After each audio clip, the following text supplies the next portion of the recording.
Bonjour à vous tous. Good day, everyone. I'm delighted to have the opportunity to participate in this forum dedicated to student success, and I want to sincerely thank Rosedale Global High School for affording me the opportunity to speak to you today. My name is Chantale LeClerc, and I'm the Executive Director of the Council of Ministers of Education Canada. This council provides a forum for the ministers of education across Canada to consult with each other and to collaborate on areas of common interest in education. In my talk today, I will tell you a little bit more about the Council of Ministers of Education and how it supports the work of provincial and territorial ministries of education. But first, I want to thank you for taking the time today to reflect on your role in ensuring the success of students and to further your own learning about the ways in which you can do this. Now, I know that the past few years have been incredibly challenging, and while all facets of society have been impacted by the global pandemic, the education sector has been particularly challenged. I also know that all of you have taken heroic measures to ensure your students could continue to learn and thrive despite this challenging situation. The work that you do is so incredibly important. As education practitioners, you are contributing to ensuring that learners receive the highest quality of education, and you're setting them up for success throughout their entire lives.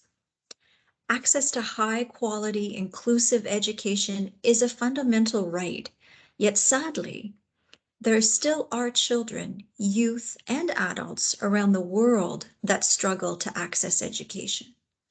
Education is a resource. It is the basis of productive and prosperous societies. Now, I have a healthcare background, and I'm acutely aware of the correlation between education and health and well-being. We know that the more educated people are, the healthier they are. They can access better jobs and have better incomes, both factors that also correlate with better health outcomes. So there's no question that your role in supporting students to learn, to acquire skills and competencies, to succeed in their educational programs, and to transition to higher levels of education is vitally important. I have the utmost respect and admiration for what you do. I'd now like to spend a little bit of time situating the curriculum that you teach within the Canadian context. Canada is home to close to 37 million people, and about 22% of them were born in a country other than Canada. There are 263 languages spoken in Canada, in addition to English and French, which are the two official languages. Canada is a federated country made up of 10 provinces and 3 territories. Education is the exclusive responsibility of the governments of these 13 provinces and territories. This means that in Canada, there is not a minister of education at the national or federal level or a single education system. Rather, there are 13 education systems overseen by 21 ministries of education and higher education. Each education system responds to the unique history, culture, and needs of its population.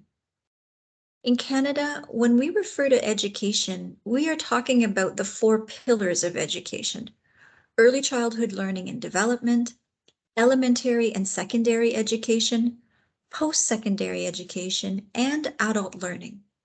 The 13 education systems are designed to ensure learning at every stage of life.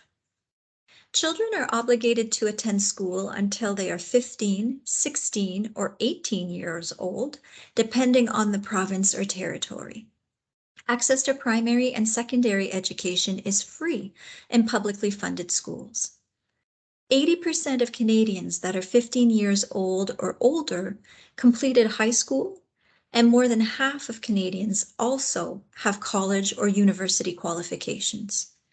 However, there are variations across geographies and different segments of the population. Ensuring equitable access to quality education is something the ministers of education in Canada are very much focused on.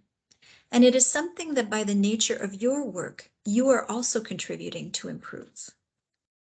55 years ago, the Ministers of Education created the Council of Ministers of Education Canada, that's the organization I work for, to give them a way to come together to collaborate on areas of common interest.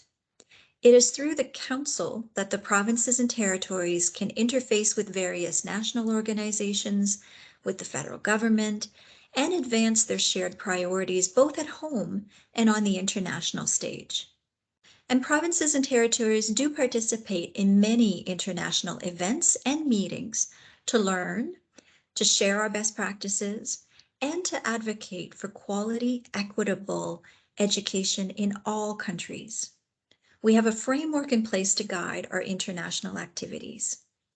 We engage with many key multilateral organizations, such as the Organization for Economic Cooperation and Development, the OECD, and the United Nations Educational, Scientific, and Cultural Organization, or UNESCO. And we are present at major international education events, such as the International Summit on the Teaching Profession. The Council also collaborates with the Organization of American States, the Asia-Pacific Economic Cooperation, or APEC, the Commonwealth, the Group of Seven, and the G20. We work with a number of intergovernmental bodies, such as the OECD's Education Policy Committee, the Center for Education Research and Innovation Governing Board, and the Indicators of Education Systems Group. Through the Council, provinces and territories engage in bilateral and multilateral discussions about education with other countries. For example, we signed a declaration on strengthening education cooperation between federated countries with our counterparts in Germany and Switzerland. We undertake this work on the international scene because education is the great equalizer. It is key to sustainable development, the elimination of poverty, and to fighting climate change. We have an interest in ensuring people around the world have access to the best possible education, given how interconnected our societies are. Canada also welcomes international students. Last year, there were close to 400,000 international students enrolled in colleges and universities across Canada. The work that you do positions your students well to join these numbers if they choose to do so. You may have seen Canada's international education brand called EduCanada, a world of possibilities. This brand was developed in partnership with the Government of Canada and serves to promote provincial and territorial education systems abroad to international students. The brand is administered by the Council of Ministers of Education Canada and Global Affairs Canada. Teaching is a regulated profession in Canada, and teachers must be certified by the province or territory where they want to work. Canada welcomes internationally trained teachers, and the Canadian Information Centre on International Credentials, which is hosted by the Council of Ministers of Education Canada, is there to support teachers in navigating the credentialing process. This centre collects, organizes, and distributes information and acts as a national clearinghouse and referral service to support the recognition and portability of Canadian and international educational and occupational qualifications. Let me now address the theme of this forum, student success and transitions. Now, while every education system in Canada is tailored to meet the needs of its unique population, the Council of Ministers of Education Canada adopted in 2016 a set of 6 global competencies in an effort to prepare students for a complex and unpredictable future with rapidly changing political, social, economic, technological, and ecological landscapes.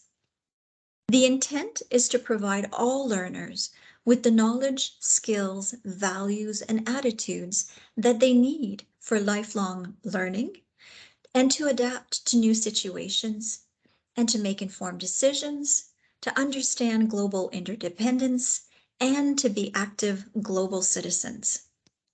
Global competencies recognizes that an increasing number of jobs require both discipline-specific skills, or cognitive competencies, as well as people skills and self-knowledge, more interpersonal and intrapersonal competencies. Additionally, the development of global competencies increases understanding of the global economic, social, political, technological, and environmental factors that transcend national boundaries. Global competencies build on a strong foundation of literacy and numeracy. They include critical thinking and problem solving, innovation, creativity, and entrepreneurship, learning to learn, self-awareness and self-direction, collaboration, communication, and global citizenship and sustainability. Ministers of Education are also deeply committed to student success and ensuring they transition effectively through the various levels of education and into the workforce.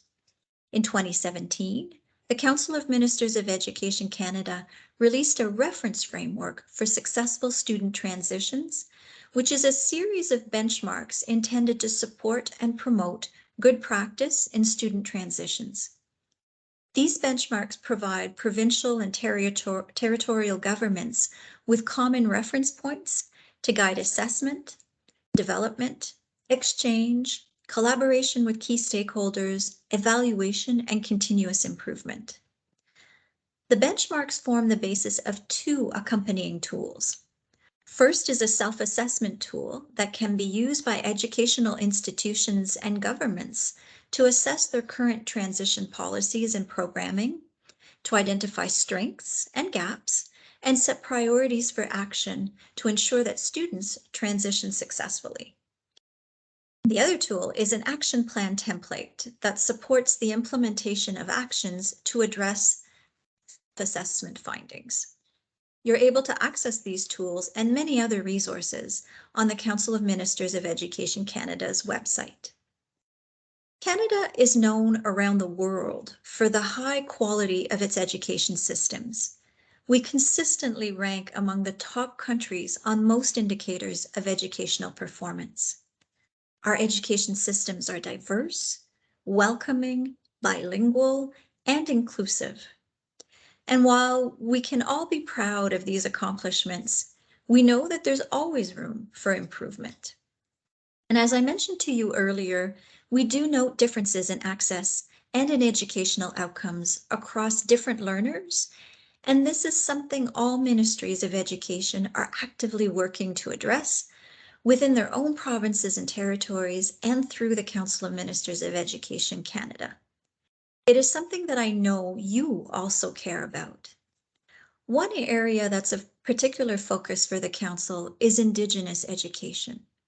We know that Indigenous peoples in Canada face challenges in accessing quality education.